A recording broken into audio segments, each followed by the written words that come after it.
Prime Minister Sri Narendra Modi, my distinguished brother, President Santokhi, distinguished ministers, Chief Minister of Madhya Pradesh, distinguished ladies and gentlemen. I'm delighted to be here once again in the Republic of India, the birthplace of my ancestors, and a country which afforded me the opportunity to pursue higher education. India belongs to all of us. I want to take this opportunity also to thank the Chief Minister, the government, and the people of Madhya Pradesh for your kind hospitality, your love, and the way in which you welcome us to this beautiful city. I thank the Prime Minister of India for his invitation extended to me to participate in this convention. I express my appreciation for the warm and gracious hospitality extended to me and the members of my delegation, the largest private sector delegation to ever visit India from Guyana. Today is a significant day in the history of India, for it was on the 9th of January 1915, Mohandas Karamchand Gandhi returned home to India from South Africa. It was on this day, 107 years ago, that the once physically frail-looking but morally firm and formidable man returned and intensified the struggle for India's independence. India's independence was an inspiration for freedom-seeking peoples around the world. It ignited their hopes and aspirations of freedom and a better future for them and their progeny. India has used the fruits of its independence to assist other developing countries. And on this point, Prime Minister Sri Narendra Modi, we owe you a debt of gratitude. When the world locked its borders and globalization failed, you showed the world that globalization can still succeed and there is still love when the hardest of times hit us. When the world could not find vaccine and you faced the challenge of the COVID-19 pandemic, you showed the world what real love and hope is when you shared vaccine with the rest of the world. I stand here very proud of your work, very proud of your love, and very proud of your demonstration of what real love and hope should look like.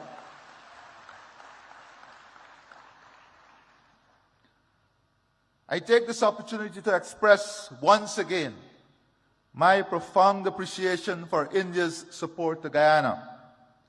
Since the establishment of diplomatic relations between our two states, Guyana has benefited from robust cooperation with India in the fields of agriculture, culture, diplomacy, education, health, housing, information communications technology, infrastructural development, investment, renewable energy, sport, trade, and water. Today, Guyana pursues similar ideals like Prime Minister Sri Narendra Modi. As President, I find commonality in the philosophy, Sabka Saath, Sabka Vikas, Sabka Vishwas, which is bringing everyone together, pursuing growth and development, and winning and building trust for everyone. This is the path that marries unity with prosperity, good governance with strong leadership that you are demonstrating. As our country expands, We embrace fully the Rainbow of India concept, which builds the country among the themes of Sanskriti, Krishti, Mahela Shakti, Prakrati Sansadan, Yuva Shakti, Loktandra, and Gyan, which is ensuring our country is built on the strength of its culture, agriculture, women, natural resources, youth power, democracy, and knowledge. India is a world leader in developing Pratibha talent and utilizing Prododiki technology, and we look forward to further collaborating in these two areas. With the development of talent and the sharing of technology, India stands way ahead of all others in developing a world that is hopeful, a world in which technology is not seen as an expensive tool, but technology is seen as an accessible tool to improve all of humanity. Guyana has also keenly observed India's management of relations with its diaspora. We have learned from India as we embark on a new chapter of enhancing our engagement with our own diaspora, which, like India, is scattered across the globe in almost every country. I believe that it is important that we continuously share our experiences in engaging with our respective diasporas. This convention serves such beneficial purpose. Today, I want to therefore share my perspective about diaspora relations. My country, Guyana, is a multi-ethnic society. Indians, whose ancestors first came to work in Guyana as indentured immigrants, constitute the largest ethnic group in the country. Guyana itself has a large diaspora, which is ranked as one of the largest in the world in terms of its share of the national population. One recent report suggested that almost 40% of all Guyanese live overseas. The traditional approach to diaspora relations tended to emphasize remigration, remittances, and family-based tourism. The results of this approach were mixed. Without doubt, remittances have contributed to providing economic support for thousands of Guyanese families.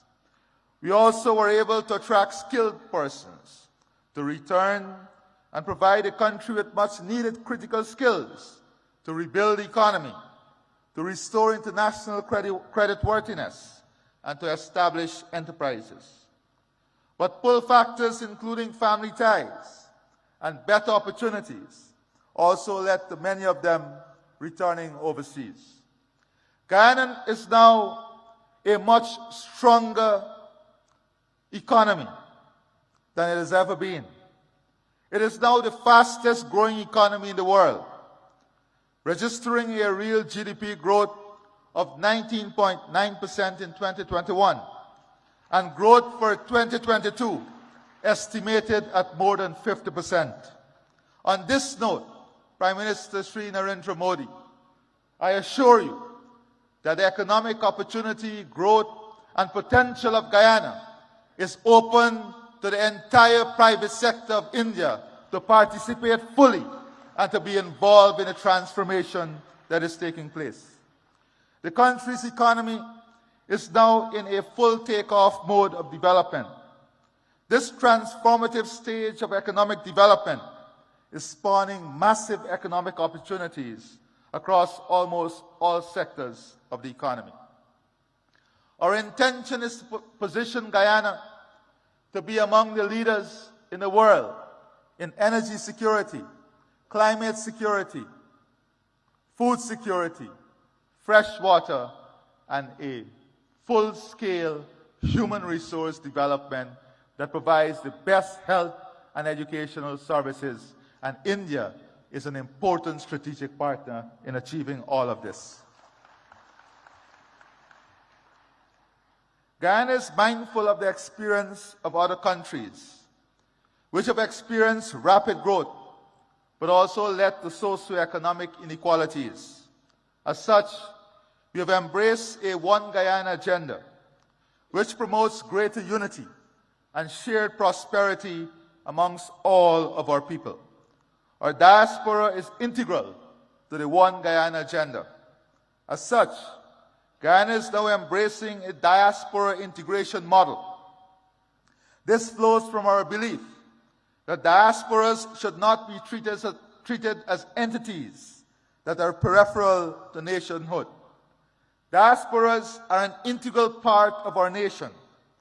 They may be resident outside of our borders, but they remain within our nation. They are part of us and not apart from us. As such, it is necessary when crafting policies that we seek to integrate our diaspora into the process of national development. Policies, therefore, should be tailored to make our diasporas integral rather than incidental to nationhood.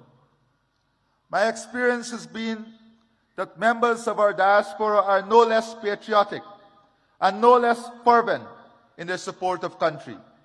They celebrate when the national teams do well. Their hearts swell with pride when their countrymen excel and attain high office. And they are passionate in supporting their motherland. I have little doubt that this too is India's experience. Guyana, like India, is a multicultural society with different religious and ethnic groups. The celebration by the diaspora of their religious, cultural, and national festivals and events serve to reinforce the strong connection to homeland and their sense of national identity. The forging of a strong sense of national identity within the diaspora is therefore central to the model of diaspora relations that we are pursuing. One of the ways in which the diaspora reinforces national identity is by keeping alive their cultural and national traditions. These traditions promote a sense of oneness. Relations with our diaspora cannot ignore the role of religious, ethnic, and national traditions in sustaining our multicultural and national identities. Policies which promote the continued observances of religious, cultural, and national observances within the diaspora must become part of our engagement with the diaspora. If the diaspora is to become more integral in national development, it must benefit from accurate and updated information. We now live in an information age where information is now more easily accessible. But the very platforms which may make such information more accessible and more instantaneous can become sources of disinformation. It is therefore essential to establish platforms for the provision of accurate and timely delivery of information to the members of the diaspora and to counteract misinformation. We are also keen to transform the brain drain into brain gain. The technology now exists to also tap into our highly skilled diaspora. The diaspora possesses the skills and expertise that are needed for the modernization of our economy. We hope to be able to use ICT to be able to make greater use of the wealth of skills available within the diaspora, including in providing educational and health services. The diaspora integration model also embraces a role of our diaspora as an instrument of soft power. Many members of our diaspora have done exceedingly well in their adopted homelands and have risen to positions of prominence. Collectively, the size and strength of our diaspora in some developed countries attribute great influence to them. Many of the members of our diaspora are strategically placed in positions of influence to help protect and promote our national interests overseas. We look to our diaspora to project our external interests, including to protect our democracy and to defend our territorial integrity and sovereignty, particularly from external threats. We look to our diaspora to champion international causes which are germane to our national interests, including arresting climate change.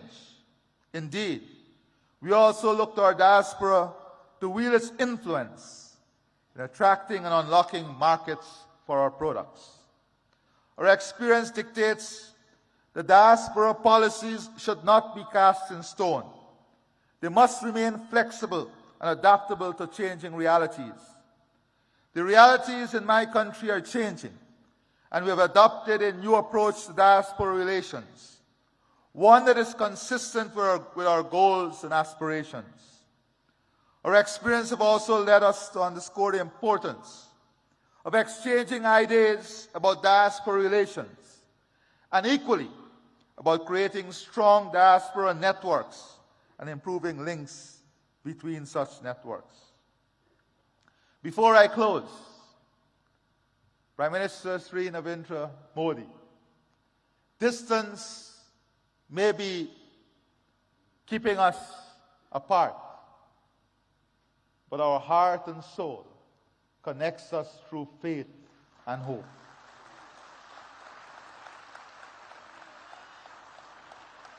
You visited Guyana even before you were Chief Minister, and you felt the love of the Guyanese diaspora. I visited and I studied here even before I became president, and I felt the love of the Indian people.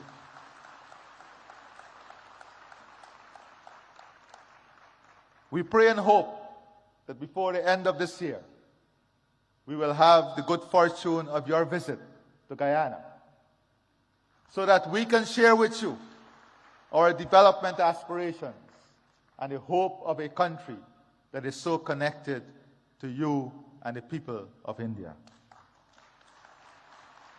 I therefore see the Pravasi Divas Convention as an important platform for not only exchanging ideas on this subject, but also fostering deeper and stronger ties among states which have significant diasporas, such as India and Guyana. I wish every success to this convention. It has been my absolute pleasure to be here and to address you. And before I close, Prime Minister Sri Narendra Modi, on behalf of the government and people of India, of Guyana, and I'm sure of India too, we want you to know that our love and support is with you and your family during this difficult period in losing your mother. You have once again demonstrated to the world the importance of motherhood through your love, your commitment, your dedication, and your honor as a good son. May God bless you, and may God bless all of us. I thank you.